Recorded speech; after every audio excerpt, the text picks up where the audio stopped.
Yes welcome CMA students, आपका स्वागत है सीएमए हाइट्स चैनल पर। आज जो ये क्लास डिस्कस कर रहे हैं ये आपके 15 पेपर नंबर 15 जो strategy cost management decision making है, ग्रुप थर्ड का फाइनल लेवल का पेपर, ये उससे रिलेटेड है।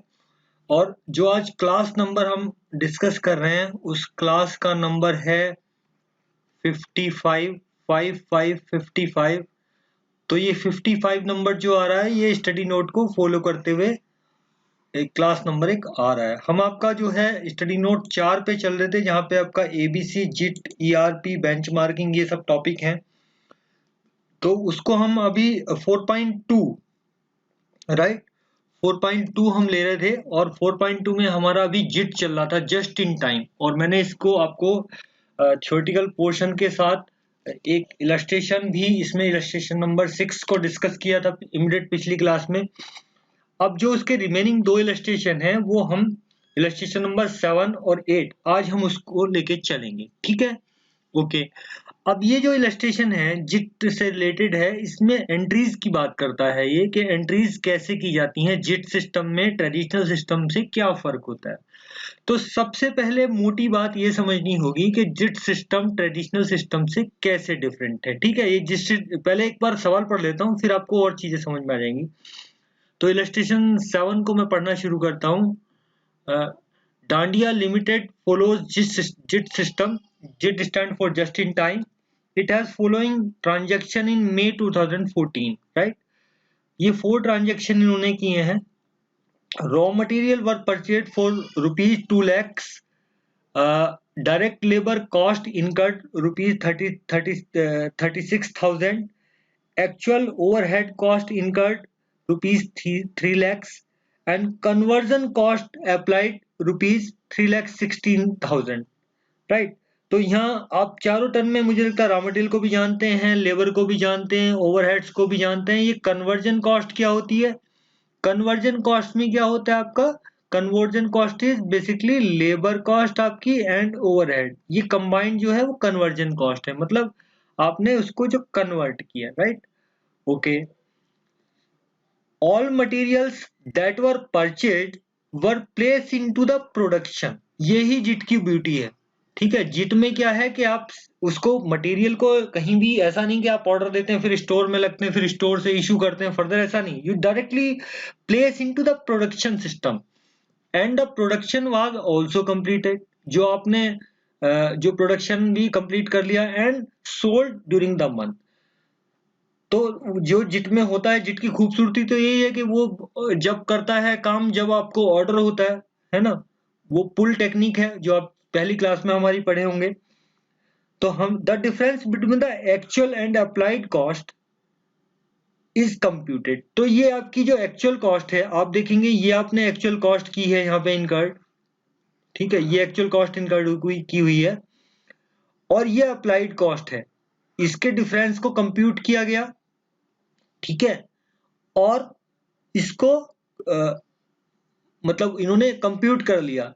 अब क्या करना है? You are required to pass both traditional journal entries and back flush journal entries, right. तो ट्रेडिशनल जर्नल एंट्रीज और बैक फ्लश जर्नल एंट्रीज हमें करके दिखानी है। तो बैक फ्लश सिस्टम जिट के साथ ही काम करता है। जिट की मोटी बातें क्या होती हैं कि ये केवल जब प्रोड्यूस करता है जब हमें ऑर्डर मिलता है। हम कोई रॉ मटेरियल स्टोर नहीं करते, इन्वेंट्री नहीं मेंटेन करते, WIP को लगभग खत्म कर देते हैं, खत्म ही कर देते हैं। तो हम उस तरह से काम करते हैं। तो बेसिकली अब ये तो सवाल मैंने पढ़ लिया, लेकिन अब और अगर ब्रॉड फर्क समझना हो तो ट्रेडिशनल सिस्टम तो आप पहले से ही करते आ रहे हैं। जिट और ट्रेडिशनल सिस्टम में क्या फर्क होता है, यहाँ हम एक समझने की कोशिश करते हैं, ठीक है। देखिए, अब आप जो नॉर्मल काम करते हैं, जो जैसे आप किसी प्रोडक्शन में कैसे करते हैं भाई, आपको जैसे कोई प्रोडक्शन सिस्टम में कैसे काम होता है, नॉर्मल सिस्टम की बात कर रहा हूँ या ट्रेडिशनल सिस्टम की बात कर रहा हूँ। सबसे पहले आप क्या करते हैं? रॉ मटेरियल को परचेज करते हैं। क्या करते हैं? रॉ मटेरियल को परचेज करते हैं, ठीक है। रॉ मटेरियल परचेज करने के बाद इसको स्टोर में लेते हैं। उसके बाद इस रॉ मटेरियल को आप इशू करते हैं WIP में। किसमें इशू करते हैं? WIP में, वर्क इन प्रोग्रेस में इसको इशू कर देते हैं प्रोडक्शन के लिए। फिर इस प्रोडक्शन को आप क्या करते हैं, जो WIP है इससे क्या बनता है आपका फिनिश गुड बनता है। आप क्या करते हैं, फिनिश गुड बनाते हैं और इस फिनिश गुड्स को आप बेचते हैं, जो कि आपको हो जाता है कॉस्ट ऑफ गुड्स सोल्ड। ठीक है, तो ये बेसिकली यहाँ आपका सेल होती है एक तरह से, ये मान लीजिए। तो ये 4 स्टेप बेसिक स्टेप होते हैं ट्रेडिशनल सिस्टम में। अगर मैं इसकी बात करूं ट्रेडिशनल जर्नल एंट्री की, तो पहले आप रॉ मटेरियल करेंगे, उसको स्टोर करेंगे, उसकी एंट्री करेंगे, फिर उसको प्रोडक्शन प्रोसेस में इशू करेंगे, फिर उससे फिनिश गुड बनेगा, फिर फिनिश गुड से आगे चलेगा। लेकिन जिट कैसे फर्क करता है, जिट क्या करता है, जिट इस स्टेप को WIP को एलिमिनेट कर देता है या खत्म कर देता है। अगर मैं शॉर्ट में कहूं तो जिट में या बैक फ्लश के साथ जब हम काम करते हैं, जिट में बैक फ्लश जिट के साथ ये WIP जैसा कुछ भी नहीं रहता। और बैक फ्लश का मतलब क्या है, बैक फ्लश का मतलब ये है कि एंट्री पीछे की तरफ से चलती हैं। ठीक है, पीछे की तरफ से चलने का मतलब क्या है, जब आप प्योरली बैक फ्लश का सवाल करेंगे तो उसमें और अच्छे से समझ में आएगा कि आप क्या करते हैं कि जब तक आपका गुड्स बनता नहीं तब तक आप कोई एंट्री नहीं करते। मतलब आप एक तरह से अननेसेसरी की एंट्रीज नहीं करते और एंट्री बैकवर्ड करते हैं। कॉस्ट ऑफ गुड्स सेल से शुरू करते हैं और पीछे की तरफ को जाना शुरू करते हैं अगर कुछ बच रहा है तो। यानी कि अगर कॉस्ट ऑफ गुड्स सोल्ड और फिनिश गुड में कुछ बच रहा है तब उसकी एंट्री होगी, अदरवाइज नहीं होगी। ऐसे इसको बैक करते हुए हम चले जाते हैं। ठीक है, तो मोटे तौर पे क्या है कि there is no WIP in JIT system. JIT में क्या नहीं होता, WIP जैसी कोई बात नहीं होती बैक फ्लश के साथ जब हम एंट्री करते हैं। तो एक तो ये बात होगी। ठीक है, और इसमें एक कहीं कहीं वो आपको कई बार पूछेगा 3 ट्रिगर पॉइंट्स के साथ एंट्रीज करके दिखाइए। तो 3 ट्रिगर पॉइंट का मतलब क्या है, एक ट्रिगर पॉइंट ये है, ये 3 ट्रिगर पॉइंट के साथ यहाँ काम हो रहा है। कई बार ऐसे भी एग्जाम में पूछ लेता है। ठीक है, तो ये फर्क होता है बेसिक। अब क्या करते हैं, देखो अब मैं आपको एंट्री करके बताता हूँ। मेरे हिसाब से मैंने आपको बेसिक ब्रॉड फ्रेमवर्क बता दिया कि इसमें ट्रेडिशनल सिस्टम के मुकाबले इसमें क्या होता है, जिट सिस्टम में बैक फ्लश के साथ ये WIP जैसा कुछ भी नहीं होता। मटेरियल को सीधे आप प्रोसेस में ट्रांसफर करते हैं और कन्वर्जन कॉस्ट को लगा के सीधे आपका फिनिश गुड बन जाता है और आप उसको बेच देते हैं। तो अब हम एंट्री पास करते हैं। आपने बहुत एंट्री पास की होंगी। इन 4 ट्रांजैक्शन की एंट्री पास करना नॉर्मल सिस्टम में बहुत ही आसान काम है। आप इसके महारथी पहले से ही हैं, तो आप जानते होंगे। चलो पहले शुरू करते हैं। आपका रॉ मटेरियल आया। अभी हम किसकी बात कर रहे हैं, ट्रेडिशनल सिस्टम की। ठीक है, जो आप करते हुए आ रहे हैं। तो जब मटेरियल आया तो मटेरियल अकाउंट डेबिट किया आपने 2 लाख रुपीज से, और टू पेबल किसको क्रेडिट किया, अकाउंट पेबल को या ट्रेड पेबल को, या आपके जो आपने कैश में किया तो यहाँ कैश लिख दीजिए, बैंक में लिखना है, जो भी लिखना है आप लिख दीजिए। तो नरेशन क्या आएगी, being purchase of raw material. तो this entry is first entry when you receive the material and just pay to the supplier, right? So this is what exactly the first entry in the traditional system. Again when आप आगे चलते हैं तो इस material को आप issue करते हैं किसमें, WIP में। ठीक है, तो WIP work in progress account को आप डेबिट करते हैं इस मटेरियल के साथ और क्रेडिट हो जाता है मटेरियल अकाउंट। ठीक है, तो एक तरह से यहाँ इधर ट्रांसफर होके आ गया। Being material issue to the production, तो जब आप प्रोडक्शन को इशू करते हैं तो ये जस्ट एक एंट्री आ जाती है। ठीक है, ओके। फिर ये जो आपका WIP अकाउंट है, WIP अकाउंट में ये दोनों एंट्री तो केवल मटेरियल की हो गई। तो केवल यहाँ फालतू एक एंट्री हो रही है एक तरह से। आप देखो कि हम वहां सीधे प्रोडक्शन में जाएंगे, वो हम आगे बताएंगे। पर फिलहाल यहाँ आपने क्या किया, एक बार मटेरियल को खरीदा और फिर उसको इशू कर दिया प्रोडक्शन के लिए। ये 2 एंट्री इतनी बात बताती हैं। अब WIP अकाउंट में और क्या क्या हुआ, वर्क इन प्रोग्रेस में आपने लेबर कॉस्ट को इनकर किया और ओवरहेड को इनकर किया। ठीक है, ओके। तो WIP अकाउंट डेबिट हुआ किस किस के साथ, टू डायरेक्ट वेजेस अकाउंट जो आपके 36,000 थे।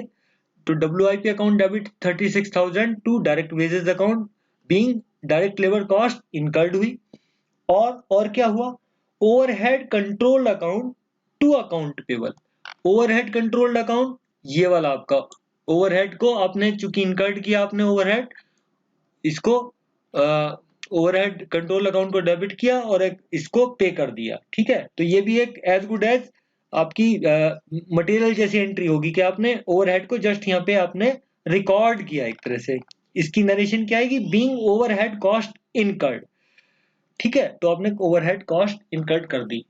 अच्छा, नेक्स्ट एंट्री थोड़ा सा ध्यान देने वाली है, WIP account debited to overhead controlled account. तो ओवरहेड कंट्रोल्ड अकाउंट को बेसिकली जो आपका था डेबिट कितना था, 3 lakhs का था, और यहाँ आप WIP को आप कितना यहाँ डेबिट कर रहे हैं, यहाँ पे 2,80,000। ये क्यों कर रहे हैं, ये फर्क क्यों आ रहा है? देखिए आपका जो ये आपने WIP में जो ये कॉस्ट इनकर्ड की थी, ये कितनी कॉस्ट इनकर्ड हुई है बताइए? ये कॉस्ट इनकर्ड हुई है, ये कॉस्ट इनकर्ड हुई है 3,36,000, ठीक है सर। लेकिन एक्चुअल में जो कन्वर्जन कॉस्ट अप्लाइड हुई है WIP में, वो कितनी हुई है, 3,16,000, ठीक है, यानी कि 20,000 रुपए का कुछ झमेला है। तो 20,000 रुपए का झमेला किस बात में हो सकता है साहब? तो देखिए 20,000 रुपए का जो झमेला आ रहा है वो किस में आएगा, ओवरहेड में आ रहा है, क्योंकि आपकी लेबर कॉस्ट तो जो आपने यहाँ पे एक्चुअल लेबर कॉस्ट जो लेबर कॉस्ट आपने जो इनकर्ड की है वो आपकी 36,000 है। केवल ये जो फर्क आ रहा है ये ओवरहेड की वजह से आ रहा है 20,000 का। तो यहाँ पे 20,000 आपका क्या है, एक तरह से वेरिएंस आ रहा है। तो यहाँ लिखा ना, the difference of the actual and applied cost is computed. तो दिस इज द डिफरेंस जिसकी आपको एक तरह से वेरिएंस रिकॉग्नाइज करेंगे इसमें। तो ये कुछ स्टैंडर्ड कॉस्टिंग जैसी बात भी इसमें आएगी आपको समझ में, ठीक है। तो ये आप 20,000 से ये एंट्री को कम करेंगे वहां पे WIP में, जब आपकी कॉस्ट वहां पे अप्लाइड होगी। तो WIP अकाउंट आप कितने से डेबिट करेंगे, 2,80,000 से। किसको क्रेडिट देंगे, ओवरहेड को, ठीक है, ओवरहेड कंट्रोल अकाउंट को, क्योंकि यहाँ आपने अप्लाइड कर दिया, ठीक है।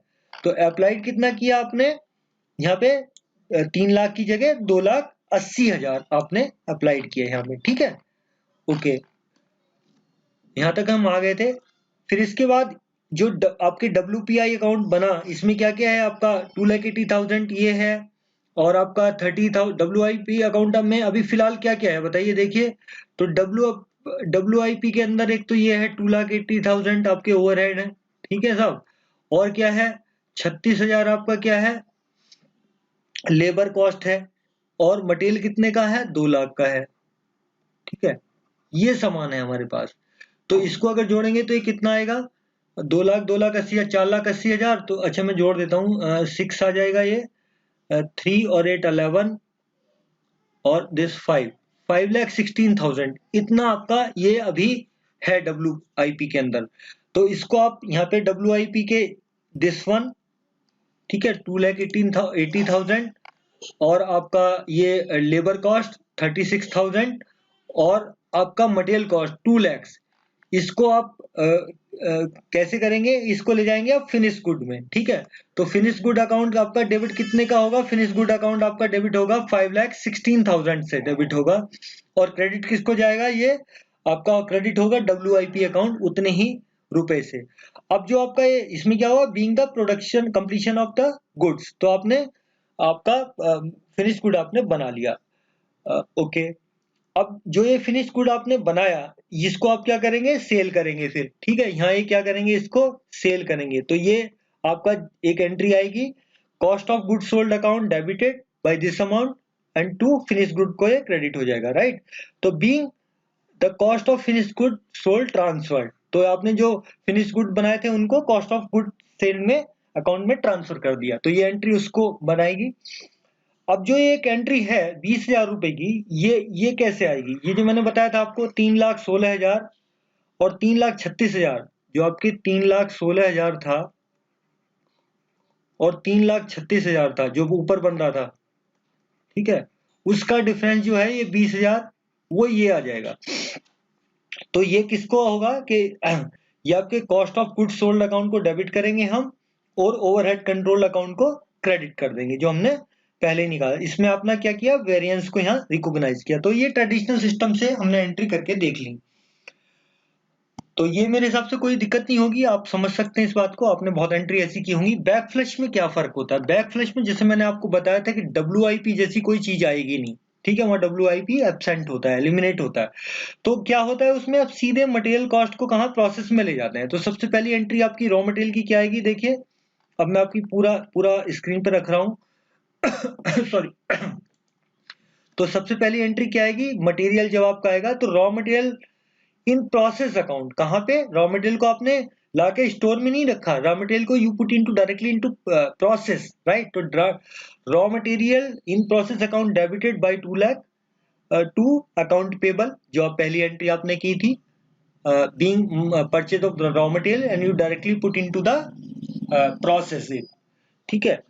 कन्वर्जन कॉस्ट अकाउंट, वहां पे WIP, जो आपका WIP थी वो तो यहाँ है नहीं, बैक फ्लश में तो होता नहीं वो, तो आप सीधे कन्वर्जन कॉस्ट को क्या किस से डेबिट करेंगे, कन्वर्जन कॉस्ट 3,36,000 आपका डेबिट होगा। इसके क्या कंपोनेंट है, क्रेडिट किसको मिलेगा, ये क्रेडिट होगा आपका 36,000 आपका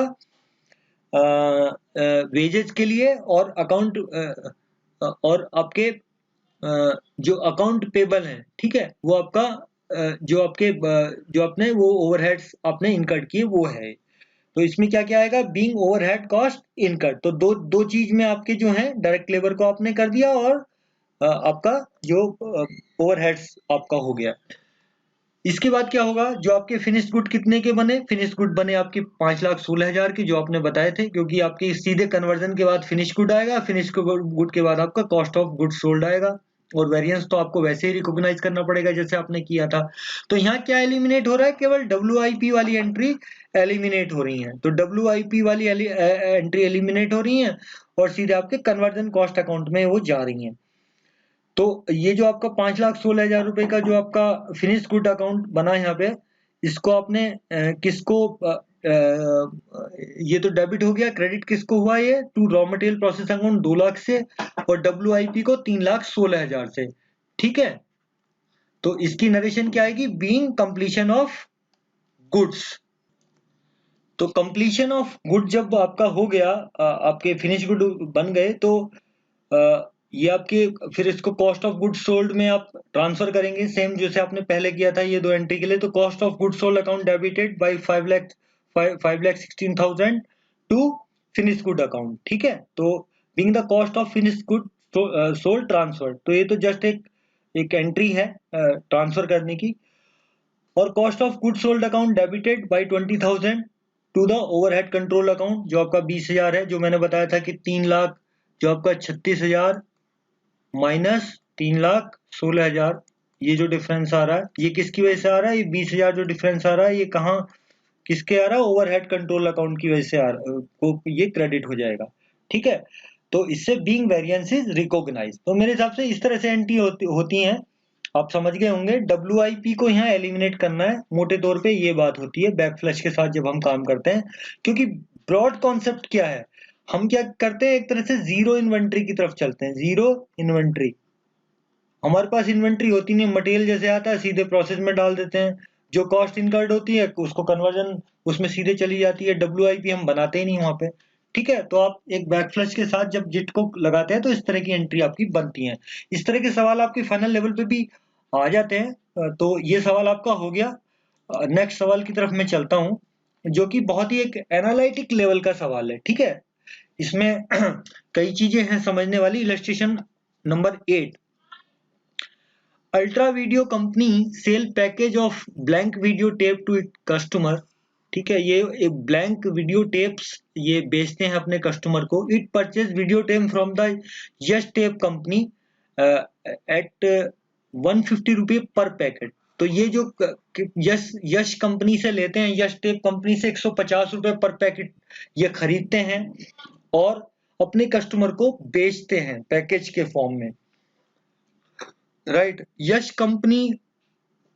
यश tape company pays all freight to ultra video company, ठीक है। यश फ्रेट कंपनी जो है वो क्या करती है, जिससे खरीदते हैं वो फ्रेट पे कर देती है अल्ट्रा वीडियो कंपनी को। No incoming inspection is necessary because the Yash tape company has a superb reputation for delivery quality merchandise, मतलब इनकी क्वालिटी बहुत अच्छी है। मोटे तौर पे ये कहना चाहता है कि इंस्पेक्शन की कॉस्ट यहाँ पे ये जो आपकी है ना, इंस्पेक्शन कॉस्ट 0 है, ये बात कर रहा है इतनी sentence. Annual demand of ultra video companies 15,600 packages, इनकी एनुअल डिमांड दी हुई है। तो ये एनुअल डिमांड अभी जो डाटा आया है, एक तो ये डाटा आया है कि आपका 15,600 एनुअल डिमांड है, दूसरा इंस्पेक्शन कॉस्ट इनकी नील है, ठीक है। Ultra video company required 10% annual return on it's investment, तो ये इनका रिटर्न ऑफ रेट जो है, एनुअल रिटर्न जो इनको चाहिए, जो इन्होंने इन्वेस्टमेंट किया उसके लिए आया है, ये डिसीजन मेकिंग में काम आएगा आपके। The purchase order lead time is 2 week, ठीक है। Lead time is 2 week, lead time मैंने आपको बताया था, लीड टाइम आप जानते हैं कि नहीं जानते हैं, आप जानते होंगे मेरे हिसाब से। लीड टाइम जो होता है वो क्या होता है कि जब आप परचेज ऑर्डर देते हैं, यानी कि यहाँ पीओ प्लेस करते हैं आप परचेज ऑर्डर, और जब आपको सामान मिलता है, ठीक है, पीओ के टाइम से और रिसीव ऑफ गुड, जो भी आपने ऑर्डर किया, तो इसके बीच का जो टाइम है ये आपका क्या है, टाइम लीड टाइम कहलाता है। ये 2 वीक है। अब ये क्यों लगते हैं ये आपको अलग बताना पड़ेगा मुझे, अभी मैं यहाँ इतना ही बता दे रहा हूँ। The purchase order is pass through internet and it cost ₹20 पर ऑर्डर, ठीक है। तो जो परचेज ऑर्डर देते हैं उसका क्या कॉस्ट है, ₹20 लगता है। The relevant insurance material handling charge ₹10 पर पैकेज पर ईयर।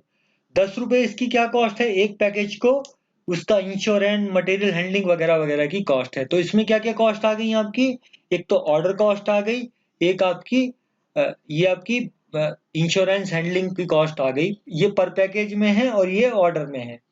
तो आपको अभी 3-4 डाटा इसमें मिले हैं कि एक तो एनुअल डिमांड इनकी 15,600 है, 10% का इनको एनुअल रिटर्न चाहिए, एनुअल रेट ऑफ रिटर्न चाहिए ऑन द इन्वेस्टमेंट, 2 वीक्स इनका लीड टाइम है, ₹20 पर ऑर्डर इनका कॉस्ट आता है, ऑर्डरिंग कॉस्ट है, और पर पैकेज की जो हैंडलिंग कॉस्ट और इंश्योरेंस वगैरह की जो कॉस्ट है वो ₹10 पर पैकेज पर ईयर है, ठीक है, पर पैकेज पर ईयर है, ओके। तो ये तो खाली डाटा था। Ultra video has to decide whether or not to shift to JIT purchasing, ये अभी ऐसा कॉन्टेम्पलेशन कर रहे हैं, ये जिट को लगाएं कि ना लगाएं, ऐसा ये सोच रहे हैं, तो उसके बारे में विचार हो रहा है। Yash tape company agree to deliver 100 package of video tape 156 times per year, 6 time in every 2 week, ठीक है। तो ये क्या कह रहे हैं, 100, अब जिट में क्या होता है, जिट में आपको हमेशा छोटे छोटे ऑर्डर आपको प्लेस करने पड़ेंगे, क्योंकि जिट में क्या होता है, आपको आप स्टोर कर नहीं सकते इन्वेंट्री वहां पे, तो मटेरियल आप जब जब चाहिए जब लाएंगे, तो आपको ऑर्डर के नंबर बढ़ाने पड़ेंगे, ठीक है। 156 टाइम्स आपको ऑर्डर करने पड़ेंगे, क्योंकि आपकी क्वांटिटी कितनी थी, 15,600, आपकी एनुअल डिमांड कितनी थी, 15,600, 100 आपके पैकेज ये एक टाइम में देने के लिए तैयार हैं। Instead of the existing of ₹1200 package 13 times in year, जो आपके ये पहले जो पैकेज दे रहे थे एग्जिस्टिंग सिस्टम में, वो कितने पैकेज दे रहे थे, 1200 का एक ऑर्डर जाता था और 13 टाइम्स इनको ऑर्डर करना पड़ता था, with at additional amount of ₹0.05 per package. लेकिन ये कह रहा है कि हम ये ऐसा तो कर देंगे, आपके ऑर्डर तो हम छोटे छोटे दे देंगे, लेकिन हम आपका जो पैकेज का कॉस्ट है वो हम कितना कर देंगे, उसमें ₹0.05 को बढ़ा देंगे, ठीक है। ये जिट जिट के हिसाब से ये ऑर्डर छोटे ऑर्डर देने के लिए राजी हो गया, लेकिन कह रहा है कि हम आपका ये बढ़ा देंगे, आपके प्राइस बढ़ा देंगे। Ultra video company incur no stock out under the current purchasing policy, क्योंकि पहली जो उनकी पॉलिसी है उसमें तो वो बहुत सारा सामान खरीद लेते हैं, ठीक है, और उनको कोई स्टॉक आउट की समस्या नहीं है, नो स्टॉक कॉस्ट की कोई दिक्कत नहीं आती। नो स्टॉक कॉस्ट का क्या मतलब होता है कि स्टॉक अगर खत्म हो जाता है आपका, तो उसकी वजह से आपका जो कुछ आपको कहीं से अर्जेंटली लेना पड़ता है, या उसकी वजह से जो हानि होती है, लॉसेस होते हैं, उसको स्टॉक आउट कॉस्ट बोलते हैं, ठीक है। तो प्रेजेंटली जो उनका पुराना सिस्टम था, जब जेट नहीं था, तो उनको कोई भी इस तरह की समस्या नहीं थी कि स्टॉक आउट उनका हो जाए। It is estimated that the ultra company will incur stock out cost on rupees on 50 video tape package under the JIT policy. लेकिन कह रहा है कि अगर जिट हमने लगा दिया तो आपको 50 वीडियो टेप पैकेज जो होंगे वो आपके स्टॉक आउट हो जाएंगे, ठीक है, अगर जिट पॉलिसी लगाने पे, ऐसी एस्टिमेशन इनकी आ रही है। In the event of stock out, जब स्टॉक आउट होगा ये 50 वीडियो पैकेज का, ultra video company has to rush order tape package with cost 8 rupees per package. ठीक है, तो उसको फिर एक एडिशनल एक कॉस्ट आएगी उसकी, इनको पूरा करने के लिए इमीडिएटली वो कोई नया ऑर्डर देंगे जिसकी कॉस्ट कितनी होगी, 8 रुपीज पर पैकेज होगी। Comment weather ultra video company should implement जिस सिस्टम और नॉट। ठीक है, तो इन डाटा को देखते हुए जिट को उनको अप्लाई करना चाहिए या नहीं करना चाहिए, एक तो ये बात होगी। दूसरा एक सवाल इन्होंने और लंबा किया है, Ram company also supplies video tape. एक राम कंपनी है वो भी वीडियो टेप सप्लाई करती है। ये कह रहे हैं कि हम आपको 145 रुपए का जिट सिस्टम के अंदर दे देंगे, जो जिट सिस्टम आप लगाना चाहते हो उसमें हम आपको कितने का दे देंगे, 145 रुपए का दे देंगे। कह रहा है if video tape is purchase from the Ram company relevant carrying cost would be 9 rupees package against the 10 rupees in case of purchasing from the Yash company.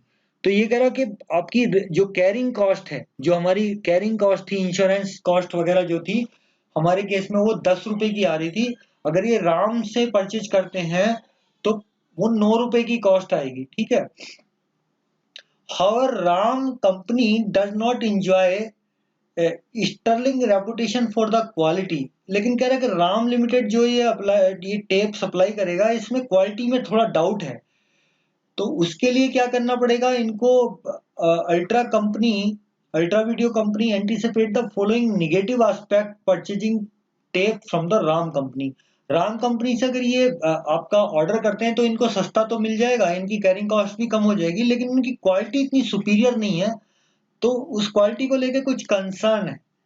तो उन्हें क्या करना पड़ेगा, इंस्पेक्शन कॉस्ट करनी पड़ेगी, इंस्पेक्शन लगाना पड़ेगा, जिसकी 5.05 रुपीज पर पैकेज कॉस्ट आएगी। ठीक है, और दूसरा क्या है, average stock out of 360 tape package per year would इनकर। कह रहा है कि इतना रिलायबल वेंडर भी नहीं है, तो इससे क्या हो जाएगा, उनकी स्टॉक आउट के केसेस जो है 360 हो जाएंगे, largely relating from the late delivery, क्योंकि ये इतना प्रॉम्प्ट डिलीवरी नहीं कर पाएगा, मतलब वेंडर कम रिलायबल है ये वाला राम वाला। Ram company can not rush order into short notice, और ये शॉर्ट नोटिस पे आपकी ऑर्डर भी नहीं दे पाएगा। ठीक है, तो ये आपकी जो ये स्टॉक आउट कॉस्ट है इसको कंसीडर करना पड़ेगा। Ultra video company anticipate loss contribution margin per package of ₹10 out of cost. तो जितनी बार आपकी जो पर पैकेज पे जो आउट कॉस्ट कितनी होगी, 10 रुपए होगी। ठीक है, ओके, यहाँ पे कितनी हो रही थी, 8 रुपए हो रही थी इस केस में। Customer would likely return 2% of the package due to the poor quality। अब जो एक कंपनी यश कंपनी जो बेचेगी उसमें ऐसा एंटीसिपेट किया जा रहा है कि अगर ये राम वाला हम पैकेज लें, इससे राम से सामान लें, तो हम क्वालिटी का चूंकि इनके इशू है, इंस्पेक्शन वगैरह करने के बाद भी 2% पैकेज रिटर्न हो जाएंगे पुअर क्वालिटी की वजह से, और जिसपे आपकी 25 रुपए एडिशनल कॉस्ट इनकर्ड होगी। ठीक है, तो ये 3 प्रपोजल इन्होंने दिए हैं कि एक तो एग्जिस्टिंग सिस्टम है, और एक जिट सिस्टम के साथ ये काम करना है आपको यश टेप कंपनी के साथ, और राम कंपनी के साथ आपको काम करना है जिट पे। तो ये 3 तरह के प्रपोजल हो गए हैं। Comment on whether ultra company can place N order with Ram company और नॉट। ये कह रहा है कि राम कंपनी पे ये अपने ऑर्डर प्लेस कर सकते हैं कि नहीं, तो ये बताना है। तो एक तरह का ये इवैल्यूएशन ऑफ अल्टरनेटिव की बात हो गई है मोटी मोटी। ठीक है, कि आपके पास 3 प्रपोजल हैं और इवैल्यूएट आपको 2 करने, मतलब जिट आप अप्लाई करना चाहते हैं तो आपको 2 करने हैं। देखते हैं क्या होता है, कैसे इन्होंने सवाल को अप्रोच किया, क्योंकि सवाल लंबा ज्यादा है, ये लैंग्वेज बहुत है इसके अंदर, तो वैसे इसमें कुछ नहीं है, रीजनिंग है केवल। ठीक है, अब इन्होंने सबसे पहले क्या किया है, कैरिंग कॉस्ट निकाली है। कैरिंग कॉस्ट कैसे निकालेगी, देखो, कैरिंग कॉस्ट का क्या मतलब है कि आपकी 150 रुपए कैरिंग कॉस्ट पर यूनिट है ये बेसिकली। ठीक है, कैरिंग कॉस्ट क्या है आपकी, 150 पे 10% का जो आपका लगेगा। शुरू में आपका करंट पॉलिसी मतलब without JIT, JIT with Yash tape company और जिट विद राम कंपनी, इस पे हम क्या निकाल रहे हैं, कैरिंग कॉस्ट निकाल रहे हैं। तो कैरिंग कॉस्ट में क्या क्या आएगा, कैरी करने की cost, interest, other insurance, handling वगैरह आएगी। तो इंटरेस्ट कॉस्ट कितनी है, 150 रुपए का आपका एक यूनिट है, 10% उसकी कॉस्ट है। तो सबसे पहले देखो एग्जिस्टिंग में देखो 150 रुपए का उनको पर यूनिट मिलता है और 10% इनकी एनुअल रिटर्न चाहिए इनको। तो जो आपने 150 रुपए का ये खरीदा होगा, इस पे आपका 10% का कितना आएगा, ये आपका आ जाएगा 15 रुपए। और बाकी दूसरी कॉस्ट जो है 10 रुपए इसकी हैंडलिंग कॉस्ट वगैरह है ये, ठीक है, material handling and insurance cost. तो 10 रुपीज आपका ये हो गया। तो total carrying cost per unit कितनी हो गई, 25 रुपए पर यूनिट हो गई। एवरेज इन्वेंट्री कितनी होगी, ये 600 यूनिट कैसे आएगी इसको आप समझ लीजिए, ठीक है। ये शायद आपको कहीं कहीं कंफ्यूज करेगा, मुझे लगता है ये कैसे आएगा। एग्जिस्टिंग सिस्टम में आप कितने ऑर्डर दे रहे थे, एग्जिस्टिंग सिस्टम में आप जो दे रहे थे, देखिए ये कह रहा है कि 13 ऑर्डर पर ईयर दे रहे थे, ठीक है। मैं आपको क्या समझाना चाह रहा हूँ कि ये एवरेज इन्वेंट्री कहाँ से आ गई, 600 यूनिट कैसे आएंगी। आप कितने ऑर्डर दे रहे थे पुराने सिस्टम में, 1200 यूनिट का आप ऑर्डर दे रहे थे, 13 टाइम्स आपको ऑर्डर देना पड़ता था। तो क्या होता है, इन्वेंट्री की एवरेज इन्वेंट्री कैसे निकलती है, कि जैसे क्या होता है भाई, आप पहले जैसे यहाँ हैं इस लेवल पे हैं, आप ऑर्डर देते हैं, तो आपका क्या आ गया, मान लो आपने 1200 यूनिट ये दिया, ठीक है, 1200 यूनिट आया आपका एक ऑर्डर देने पे। पहला ऑर्डर देने पे कितनी यूनिट आएंगी, 1200 यूनिट आएगी। आप अगर 1200 इंटू आप 13 करोगे तो आपको ये आंसर भी आ जाएगा 15,600, ठीक है। तो जब आप 1200 यूनिट देंगे तो आपका स्टॉक जीरो से कहाँ चला गया, 1200 चला गया। फिर ये धीरे धीरे धीरे धीरे धीरे धीरे कम हो जाएगा, ठीक है। तो यहाँ जीरो हो जाएगा फिर दोबारा से, फिर आप 1200 यूनिट आ जाएंगी, फिर ये धीरे धीरे धीरे धीरे जीरो हो जाएगा। हालांकि इसमें लीड टाइम वगैरह मैं नहीं अभी कंसिडर कर रहा, मैं आपको मोटा समझाने की कोशिश कर रहा हूँ। तो आपका लेवल क्या है बेसिकली, यहाँ आपकी कितनी यूनिट है इनिशियल टाइम पे, इनिशियल टाइम पे 1200 यूनिट है और कितनी हो जा रही है, जीरो हो जा रही है। तो एवरेज इस पीरियड में मतलब ऑर्डर नंबर 1 और ऑर्डर नंबर 2 इनके बीच में आपकी एवरेज कितनी रही होगी, इन्वेंट्री कितनी रही होगी बताओ। ये रही होगी आपकी 1200 plus zero divided by 2। Average तो यही आएगी भाई, एक टाइम यहाँ 1200 यूनिट हो गई और यहाँ जीरो हो गई। तो इस पीरियड में एवरेज कितनी होल्ड की हमने इन्वेंट्री, तो ये 600 यूनिट इस तरह से आ जाएगा आपका, ठीक है, 600 यूनिट इस तरह से आपका आ जाएगा। तो ये 600 यूनिट आपने एवरेज इन्वेंट्री होल्ड की, तो कैरिंग कॉस्ट पर एनम कितनी आएगी आपकी। अच्छा, ये जो मैंने आपको बताया ये पर, आप तो कह रहे हैं कि दो ऑर्डर के बीच ये रिपीट होता रहेगा, पर एनम कैसे होगा, देखो मैं करके बताता हूँ। भाई शुरू में आप यहाँ थे, आपने एक ऑर्डर दिया 1200, फिर जीरो हो गए, फिर 1200, फिर जीरो, फिर 1200, फिर जीरो, फिर 1200, फिर जीरो, इस तरह से रहेंगे। तो एवरेज इन्वेंट्री का इनकी सबकी निकालेंगे तो आपकी कितनी आएगी, 600 ही आएगी, पूरे साल की भी 600 ही आएगी, बिटवीन पीरियड भी ठीक 600 ही आएगी। तो एवरेज इन्वेंट्री 600 इस तरह से आपकी आ जाएगी। और कैरिंग कॉस्ट आपकी 25 रुपए पर यूनिट है, 600 रुपए आप एवरेज करते हैं, तो 15,000 आपकी कैरिंग कॉस्ट आ जाएगी एग्जिस्टिंग पॉलिसी में, यानी कि विदाउट जिट में, ठीक है। ये तो बात हो गई करंट सिस्टम की। अच्छा, जब जीट आप अप्लाई करेंगे और यश कंपनी की बात कर रहे हैं सेकंड उसमें, तो उन्होंने क्या कहा कि हम आपका ऑर्डर तो छोटे कर देंगे, ऑर्डर तो हम 100 के कर देंगे आपको, लेकिन हम आपका प्राइस बढ़ा देंगे। तो आप देखो आपका जिट के साथ प्राइस कितना होगा, 150 की जगह 150.05 हो गया, 150 की जगह 0.5 रुपीज ये बढ़ गए, 0.5 रुपीज ये बढ़ गए। तो आपकी जो इंटरेस्ट कॉस्ट कैसे निकलेगी, 150.05 इंटू 10%, तो this come to 15.005। Carrying cost में जो अदर कॉस्ट है इंश्योरेंस वाली, उसका यहाँ कोई जिक्र नहीं दिया हुआ है, तो वो सेम ही हम ले लेंगे, ठीक है, वो हमने सेम ही ले ली 10 रुपए। तो इससे आपकी जो total carrying cost per unit पर एनम कितनी आ गई, 25.005, 25.005 आ गई। और एवरेज इन्वेंट्री इस केस में कैसे आएगी, क्योंकि अब यहाँ आपके शॉर्ट ऑर्डर हो गए, आपके ऑर्डर कितने हो गए, 100 का हो गया, तो आपकी एवरेज इन्वेंट्री कितनी आएगी, 50 आ जाएगी, 50 यूनिट आ जाएगी, ठीक है। कैसे आएगी, वही 100 जीरो 100 जीरो 100 जीरो। तो अब इस पीरियड को पूरा एवरेज करेंगे तो कितना आएगा, 100 प्लस जीरो डिवाइडेड बाई 2, तो दिस विल कम टू 50, ठीक है।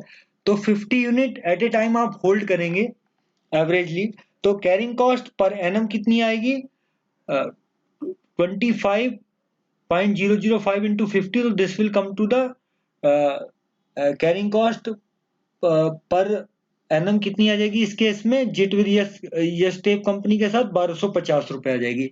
Similar exercise you may do with the Ram company. Ram company ने क्या किया, आपको पैकेज का कॉस्ट ही कम कर दिया, 145 रुपए सप्लाई करने के लिए राजी हैं, तो आपने 145 रुपए पर 10% का कॉस्ट हो गया। दूसरा इनका कैरिंग कॉस्ट जो है वो 9 रुपए है, ठीक है, 10 रुपए के अगेंस्ट, तो यहाँ हमने ये रख लिया 9 रुपए, इससे इनका 23 रुपए 50 पैसे हो गया। और सेम क्वांटिटी ये भी सप्लाई करने के लिए तैयार हैं, ठीक है, जो जिस सिस्टम में हमें जो हमारी छोटा ऑर्डर था 100 का, सेम सिस्टम के लिए ये भी रेडी हैं, तो इनकी भी एवरेज इन्वेंट्री कितनी आएगी 50 यूनिट आएगी। अकॉर्डिंगली इनकी जो कैरिंग कॉस्ट पर एनम जो आएगी वो कितनी आएगी 1750 रुपए, 1175 रुपए आ जाएगी, ठीक है, कितनी आ जाएगी 1175 रुपए। तो इन तीन प्रपोजल में, तीन कंडीशन में, तीन सिचुएशन में हमने कैरिंग कॉस्ट निकाल ली है। अब हमें क्या करना है, इवैल्यूएशन करना है इन तीनों प्रपोजल का। अब इस चीज को ध्यान से समझ लेते हैं, कैरिंग कॉस्ट हमने निकाल ली है, तो अब हम क्या करेंगे, comparative statement of the relevant annual cost of purchasing policy कैसे निकालेंगे, जिसकी कॉस्ट मिनिमम आएगी वो प्रपोजल हम एक्सेप्ट करेंगे। तो वही तीनों प्रपोजल को इवैल्यूएट करेंगे। करंटली हम क्या कर रहे हैं, जिट के साथ काम करेंगे और यस कंपनी को हम अडॉप्ट करेंगे तो क्या करेंगे, और जिट के साथ काम करेंगे राम कंपनी के साथ। तो 15,600 कॉस्ट ऑफ परचेज जो आपकी कितनी होगी 15,600, है ना, 15,600, क्योंकि यहाँ पे आपका रेट का फर्क हो गया, सब तीनों प्रपोजल अलग अलग करने पड़ेंगे। सबसे पहले तो आपकी मटेरियल की कॉस्ट देखो, 15,600 यूनिट्स हैं आपके टेप्स के और 150 रुपए में देने को राजी है ये करंट पॉलिसी में, तो 23,40,000 आपका इस तरह से बनेगा। इस प्रपोजल में क्या होगा 15,600, लेकिन यहाँ इन्होंने देखो ये 0.05 का इजाफा किया था जिट पे लाने के लिए, तो इसमें आपकी 15,600 इंटू 150.05, तो इससे आपकी जो कॉस्ट आएगी टेप की, कॉस्ट ऑफ टेप परचेज 23,40,780। और थर्ड प्रपोजल में राम वाले जो थे आपको और सस्ता सामान देने के लिए राजी थे 145 रुपए में, तो आपकी जो डिमांड थी उस डिमांड को आप 145 से मल्टीप्लाई कर दीजिए, तो 22,62,000 और ये हो जाएगी 22,62,000।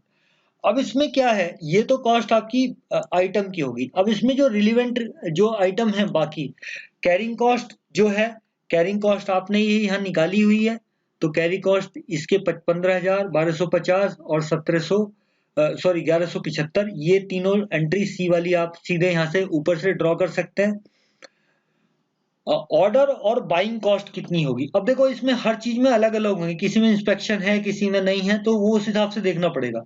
तो आपके पहले एग्जिस्टिंग सिस्टम में कितने ऑर्डर हो रहे थे, 13 ऑर्डर हो रहे थे, और एक ऑर्डर की कॉस्ट कितनी थी 20 रुपए थी, ठीक है, थी ना, 20 रुपए दिया था ना, ये कहीं दिया था, ये 20 रुपए पर ऑर्डर, 13 ऑर्डर थे आपके। तो करंट सिस्टम में कितना था, आपके ऑर्डर कॉस्ट कितनी हो जाएगी 13 इंटू 20 260, और इस केस में आपके ऑर्डर बढ़ेंगे 156 ऑर्डर बन जाएंगे, है ना, ये दिए ना 156 ऑर्डर बन जाएंगे, और ऑर्डर कॉस्ट आपकी वही रहेगी, तो ऑर्डर कॉस्ट आपकी 156 इंटू 20, और यहाँ अगेन आपके ये भी 156 ही रहेंगे, तो यहाँ इन दोनों प्रपोजल में ऑर्डर कॉस्ट सेम रहेगी। करंट सिस्टम में स्टॉक आउट कॉस्ट कुछ नहीं थी, इस तरह की कोई प्रॉब्लम नहीं थी, इंस्पेक्शन कॉस्ट भी नहीं थी, और कस्टमर रिटर्न का भी कोई खतरा नहीं था, ठीक है, एग्जिस्टिंग सिस्टम में। जब जिट को अप्लाई किया, तो जब हमने जिट को अप्लाई किया और यस के साथ काम किया, तो हमारी स्टॉक आउट की समस्या आई, और हमने ये इवैल्यूएट किया कि जब हम इसके साथ काम करेंगे तो हमारी जो स्टॉक आउट जो होंगे 50 यूनिट स्टॉक आउट हो जाएंगी हमारी, और हमें 8 रुपए पर पैकेज के हिसाब से इसके ऊपर खर्च करना पड़ेगा। तो सेकंड प्रपोजल में देखिए आपकी स्टॉक आउट कॉस्ट कितनी होगी 50 यूनिट इंटू 8, 400 रुपए। इंस्पेक्शन कॉस्ट का जैसा इसमें कोई था नहीं, कस्टमर रिटर्न जैसी कोई समस्या इसमें थी नहीं, क्योंकि ये रिलायबल सप्लायर था।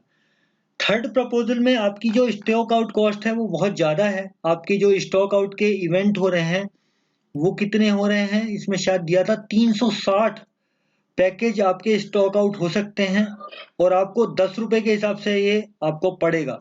तो देखिए स्टॉक आउट इस केस में कितना हो गया, 360 इंटू 10 3600 रुपए। इंस्पेक्शन कॉस्ट, क्योंकि यहाँ आपका वेंडर पुअर है क्वालिटी में, आपको पर यूनिट इंस्पेक्शन कॉस्ट यहाँ लगानी पड़ेगी 5 रुपए पर 0.05 रुपीज पर पैकेज के हिसाब से। तो आपकी इंस्पेक्शन कॉस्ट कितनी आ गई, ये आपकी इंस्पेक्शन कॉस्ट आ गई आपकी 15,600 इंटू 0.05 780 रुपए इंस्पेक्शन कॉस्ट आ गई।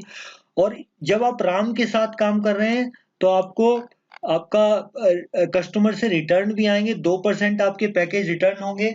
पर पैकेज की कॉस्ट 25 रुपए होगी, तो कितने रिटर्न होंगे, आपकी रिटर्न कॉस्ट कस्टमर के साथ कितनी होगी, 15,600 यूनिट के 2% आप निकालेंगे तो इतनी आपकी यूनिट रिटर्न आएंगी कस्टमर से because of the poor quality. और 25 रुपए के हिसाब से उसकी एक आपकी कॉस्ट पड़ेगी, तो 7800 रुपए आपका ये बन जाएगा। तो इस तरह से हम सारी कॉस्टों को जोड़ देते हैं तो हमारे रिलेवेंट कॉस्ट इसमें आ जाएंगी डिसीजन मेकिंग के लिए। पहले प्रपोजल में 23,55,260 आ रही है। It is nothing but the summation of all these three cost, all cost from A to F, right, from A to F, ये वाले। तो इस केस में ये तीनों कॉस्ट तो नील हैं, तो यही तीन कॉस्ट इसमें रिलेवेंट आ रही हैं। दूसरे प्रपोजल में ये 4 कॉस्ट हैं, तो इसकी क्या हो रही है, 23,45,000 आ रही है। और तीसरे प्रपोजल में क्या है, सारी कॉस्ट लग रही है यहाँ पे 6 के 6 आइटम 22,78,000 रुपए लग रहे हैं। तो अब इस कंपैरेटिव स्टेटमेंट से क्या लगता है, तो आपके 2 सवाल थे, इन तीनों फिगर को आप देख के खुद ही बता सकते हैं क्या होना चाहिए क्या नहीं होना चाहिए। तो आपके एग्जिस्टिंग सिस्टम में 23,55,260 रुपए का खर्चा आ रहा है।